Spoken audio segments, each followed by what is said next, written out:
You're listening to Stand Out Get Noticed, episode 213.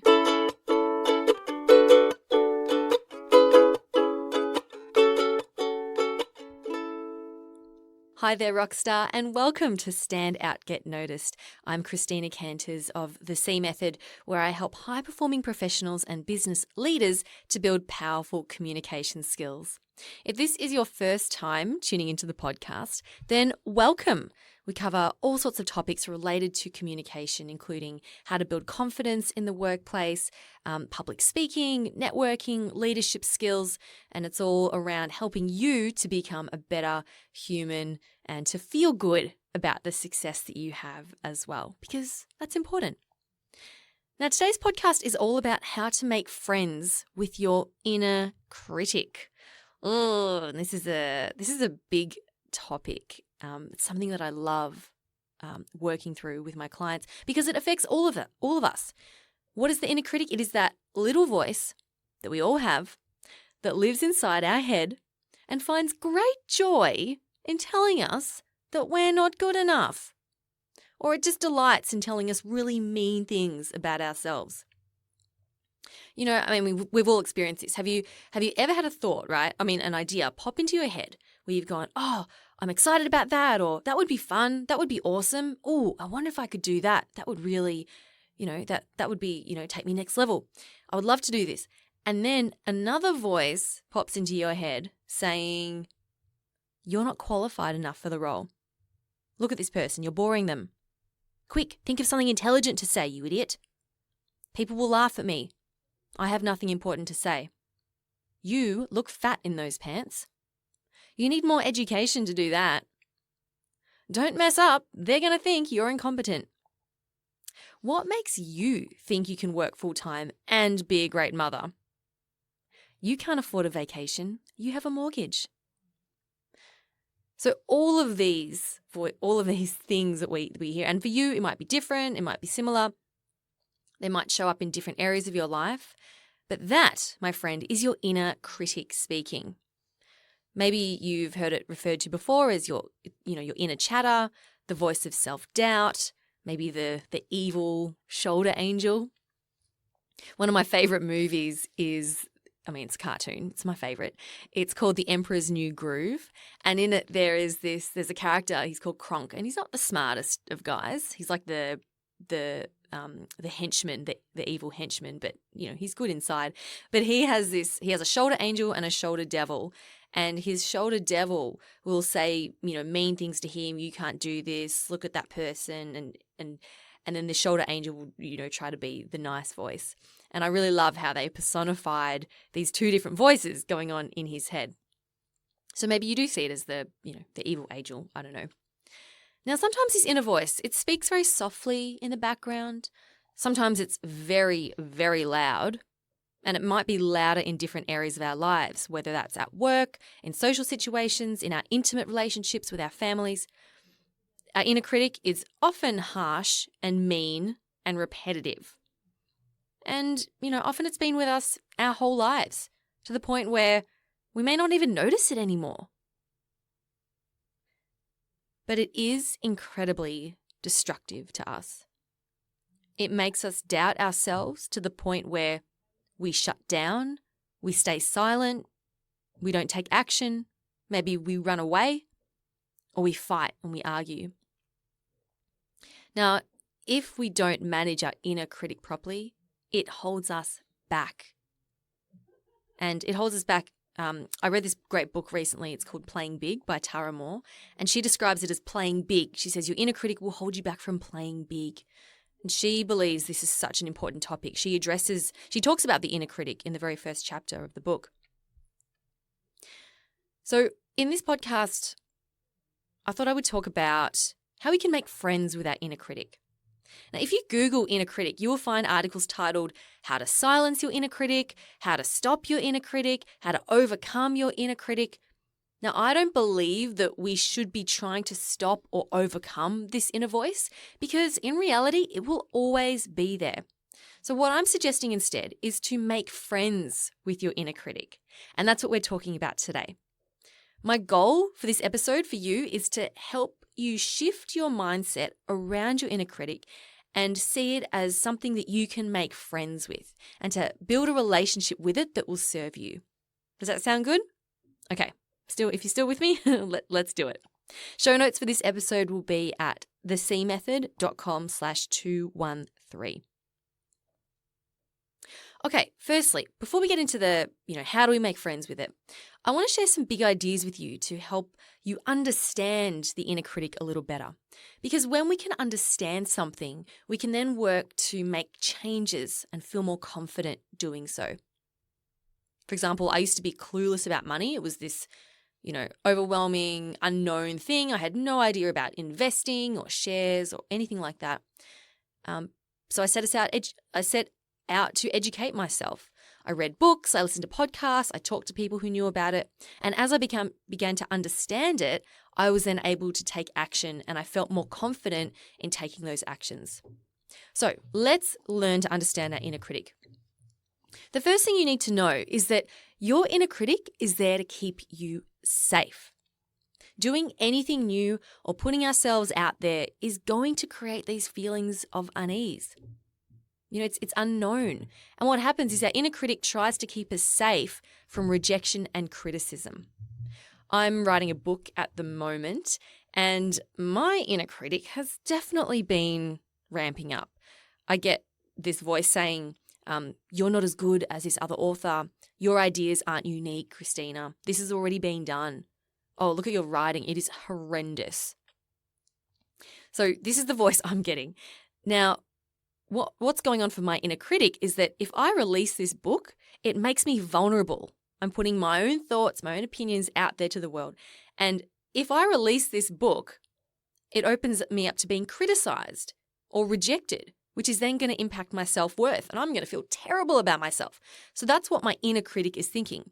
So it's trying to stop me from writing the book because it's thinking, well, if I stop Christina writing the book, then Christina she won't be criticized, she won't be vulnerable, she won't be open up to rejection. She's going to be safe and comfy. So that's what your inner critic wants for you. It wants you to be safe and comfy and not put yourself out there because that's going to be a bad outcome for you. So that's why it's there. All right, important to know. The second thing you need to know is that your inner critic will never go away. It's part of being human, okay? It will never go away. And in fact, the more you continue to push yourself out of your comfort zone, the more the critic will come back up again. It will simply be present on these new challenges. If something's challenging for you and you get your inner critic saying that you can't do it or you're not good enough, and then you do that thing and you do it again and again, then the inner critic might quieten down about that particular challenge. But then as you move up and get to the next challenge, that's when the inner critic will pop up again. So it continues to rear its head, even for very successful people. I have a client who is at executive level at a large company here in Australia. She's incredibly well respected, and she too has this inner voice telling her, you're not good enough. You don't deserve to be there. They're going to laugh at you. The CEO thinks you're incompetent. You need to impress him, right? And to look at her, you would never guess that she thinks that way about herself. So, it could even be argued that the more successful you get and the more you put yourself out there and the bigger your ideas and the bigger your goals, the stronger your inner critic will get because the stakes are higher. I had this same experience where, if I deliver a keynote, for example, I'm pretty confident delivering a keynote if it's, to whatever, like a normal audience, if I'm delivering to business owners or to, professionals in the workplace. And I was given an opportunity to speak at a real estate conference. And speaking to real estate agents, I was like, that's fine. But what freaked out my inner critic was that I was speaking alongside some other incredibly well-known speakers, such as Naomi Simpson, who is the founder of Red Balloon, which is a huge company here and she's on Shark Tank and everything. And when I saw her on the same poster as me, my face was there next to her face, my inner critic was saying, Christina, she's so famous. She's going to be so amazing. How can you possibly speak on the same stage as her? You're an unknown. You're this, you're that. And it just ran rampant in my mind. That's when it came up very, very loud. So I can assure you, it never goes away. Now, the third thing I want to share with you about the inner critic is, well, it's more of a question really. And the question is, would you talk to another human the way your inner critic talks to you? One of my favorite books is The Untethered Soul by Michael Singer. It is so good. I read it. I think I've read it 3 times and I will continue to keep reading it. He likens our inner critic in the book. He likens it to an obnoxious, annoying roommate who sits next to us on the couch and follows us around everywhere saying mean things about us. So imagine that. Your inner critic, imagine you have a roommate who sits next to you on the couch going, that person will never call you back. They're not going to accept you. You're no good at what you do. You look fat in those jeans, blah, blah, blah. And you get up and you walk to the kitchen and then your bedroom and then you go to the bathroom and this roommate follows you around saying really mean things about you. Can you imagine? How, the author asks the question, he says, how long do you think you would last with a roommate like that? Not long, right? You would kick them out of the house. You would say, stop following me around, a-hole. Go away. I don't need you. Why are you making my life so terrible? I'm done here.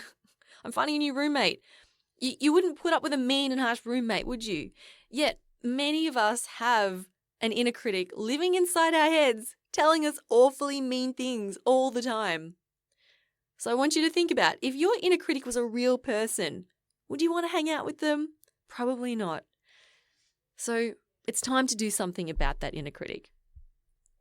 All right, so let's move on to how do we do it. The first thing, so I've got, how many steps do I have? I've got like 5 steps. 5 steps, Christina's 5-step process for making friends with your inner critic. The first thing to do is to notice. Notice when the inner critic speaks up. So let's say you're preparing for a presentation. Your inner critic pops up saying, you're going to look like a fool in front of all these people. When that happens, I don't want you to try and push it away or go, oh, I shouldn't be feeling this feeling. Oh, I hate getting nervous. Why do I always get nervous? I just want you to notice it. Oh, I'm noticing some feelings of anxiety right now. I'm noticing my inner critic telling me that I'm going to mess up and look like a fool. You can also do this with if you notice your feelings come up, and our feelings are created by the thoughts that we have. So let's say you notice that you're feeling anxious. Okay, I'm feeling anxious. I want you to notice and go, okay, I notice I'm feeling anxious. I wonder what my inner critic is saying that's creating those feelings of anxiety. Or, I'm feeling nervous. I'm feeling fearful. What is my inner critic saying that's creating these feelings of fear? And then you might be able to pinpoint the thought of, I don't want to mess up. I have to impress these people. I have to look knowledgeable, etc., etc. I can't forget what I'm saying, like all of that stuff. So just notice it. And it's important to just notice without judgment, okay? Be kind to yourself. And even though your inner critic is mean, be kind to them, okay? Just say, oh, okay, I'm noticing. If you want, you may even like to write it down. If you're preparing for a presentation or a meeting and you have that bit of time up your sleeve, if you notice these thoughts come up, write them down. Go, okay, I notice that my inner critic is saying this. Now, notice with my language here, I'm saying, I notice my inner critic is saying this. Or I wonder what my inner critic is saying that's creating these feelings. So instead of, and what the reason why we use this language is to distance ourselves from the voice. So we're not saying, oh, I'm so anxious right now, or I'm freaking out right now. Instead, distance yourself and say, I'm noticing feelings of anxiety. What is my inner critic saying that's creating that? Or, my inner critic is getting quite nervous right now. Or my inner critic is freaking out right now. Okay, so use language to distance yourself from it. Okay, step 2. So that was number 1, notice when your inner critic speaks up and what they say. Number 2 is, this is the fun bit. We're going to personify your inner critic with a fun and silly character. I have a client, James, and we did this the other day in our coaching session. I said, I want you to, what's a fun object that's, non-threatening? We came up with the idea of a potato head, like Mr. Potato Head from Toy Story. I said, what are you going to call your Mr. Potato Head? Give him a name, a fun and non-threatening name. He said, I'll call him Nini. Okay, so we drew on the whiteboard, a little potato head called Nini. And what I got James to do was to talk to Nini as if Nini is a person. So noticing Nini saying, oh, hi Nini, how are you? I can see you're here today. Great. I see you're showing up. So you create, you create this character. Another client of mine, Angela, she was one of the amazing ladies in my group coaching program. She is really interesting. She would describe her fear around public speaking as this big, black, overwhelming monster that would consume her and take over. And I asked her to describe it. She said, it just takes over and overwhelms me. Now, for her to have that personification of her, her inner critic and her feelings was not serving her, because it was like it was out of her control. So for her, it was particularly powerful to transform that black, overwhelming monster and turning it into something, like the sweet potato head, something non-threatening. And what you can do as well is put a silly voice to it. So let's go back to James's potato head, Nini. So we imagined Nini saying to him in a squeaky little voice, "You're not good enough. I'm just laughing doing it now. You're not good enough. How do you think that you'll be perceived? They're not going to like you. They're not going to think that you're interesting. You're not going to be able to answer those questions." Now, what happens when we put a silly voice to it is then we associate it with something that's non-threatening and silly, and we can start to laugh at it and go, "You sound ridiculous, inner critic. Why would you say that to me?" Huh. Okay. So that's the second thing you can do. You're going to personify your inner critic with a fun and silly character and give it a silly voice. Now, I have 3 more steps for you. Before we get there, let's take a quick break.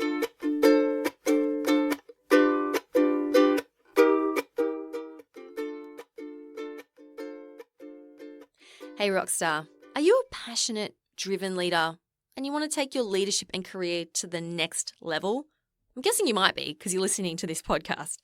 But maybe you're struggling with your feelings of self-doubt and anxiety and perfectionism, which is, it's pretty common.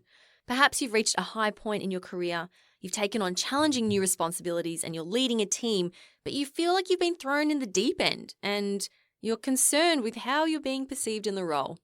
Now, if that sounds like you and you're ready to commit to making big changes and feeling good about your contribution and your level of success, then I invite you to apply for the C Method one-on-one coaching program.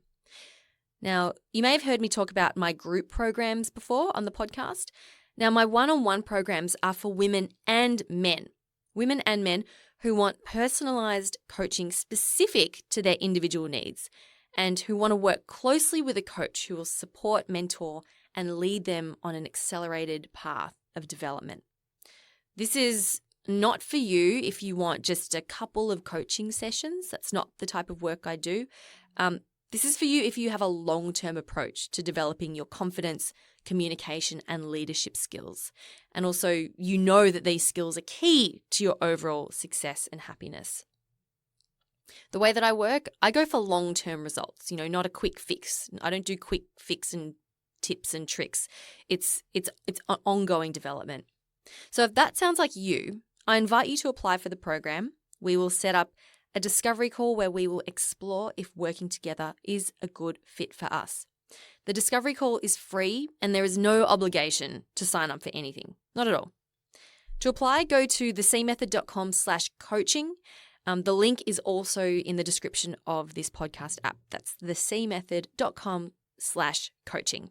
Okay, let's go back to the show. And we are back to making friends with our inner critic. I'm up to step 3. So in step 2, we created a character for our inner critic. We made it fun, we made it silly, we made it non-threatening. Now we're going to talk to your character. So this can happen when you notice it coming up. So let's say you notice your inner critic talking. I want you to visualize your little Nini, your potato head, or whatever it is.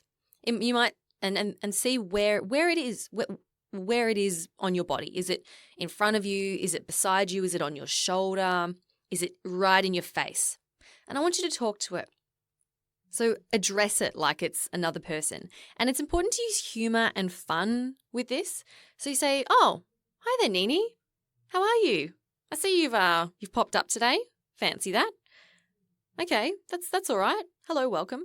So, so talk to it and treat it with, just fun. And you can also say thank you for it because, we know why it's there. You can say, "Oh, hey, Nini, I know that you're here to keep me safe." And that's totally fine. And I thank you. Really, I do. I appreciate you wanting to keep me safe. It's a big, scary world out there, right? So we're talking to the character. The next step, which is number 4, is to be curious about why it has shown up today. So as you're talking to it, you might say, "Oh, hey, Nini, I wonder why you're here." Like why, just in a curious way. It's not like, "Why are you here?" It's more of a, I wonder why you're here. I think there's something going on in the background where I'm recording. Don't know if you can hear that, but there's some, I don't know, someone's drilling or something. Anyway, so we're curious about why our inner voice character has shown up. And you can even say, "I wonder why you're here. Is it because I'm in a new situation and I'm pushing my comfort boundaries? Is it because that person said something to me or they looked at me funny? Or is it because this has happened? Ah, okay. Oh yeah, that's probably why you're here. And that's fine. I understand."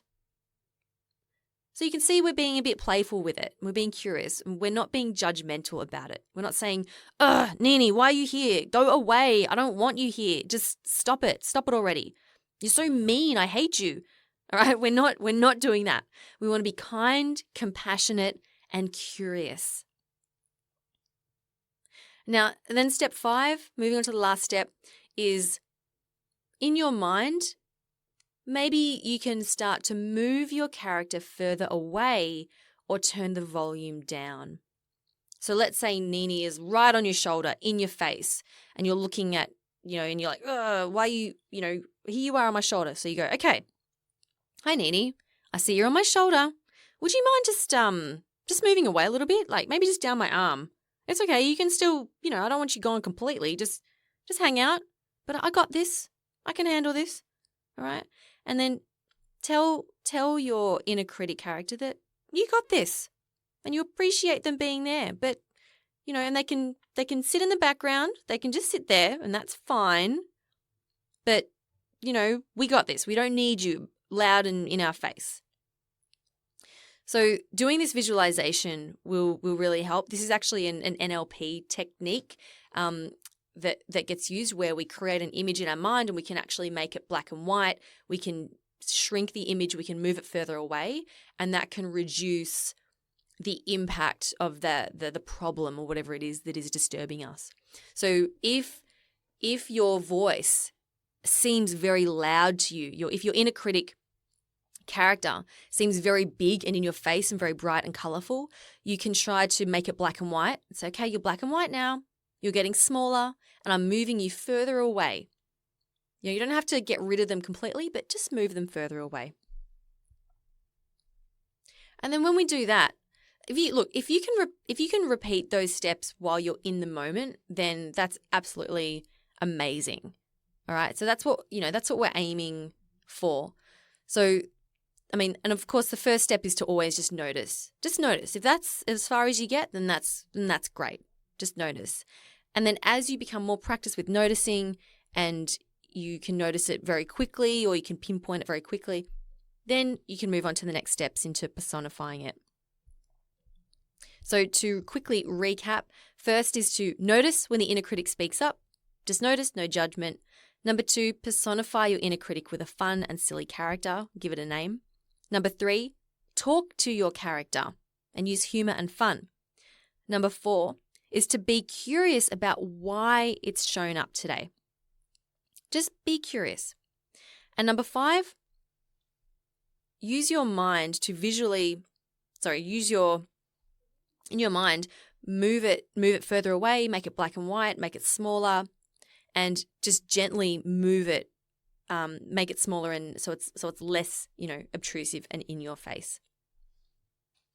So those are Christina's steps for making friends with your inner critic.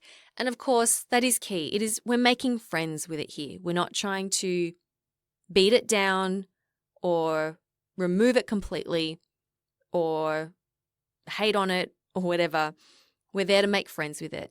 And if we can do this and make friends with our inner critic, which is essentially making friends with ourselves, we're going to feel much better and happier about, within ourselves as we go about our day-to-day lives.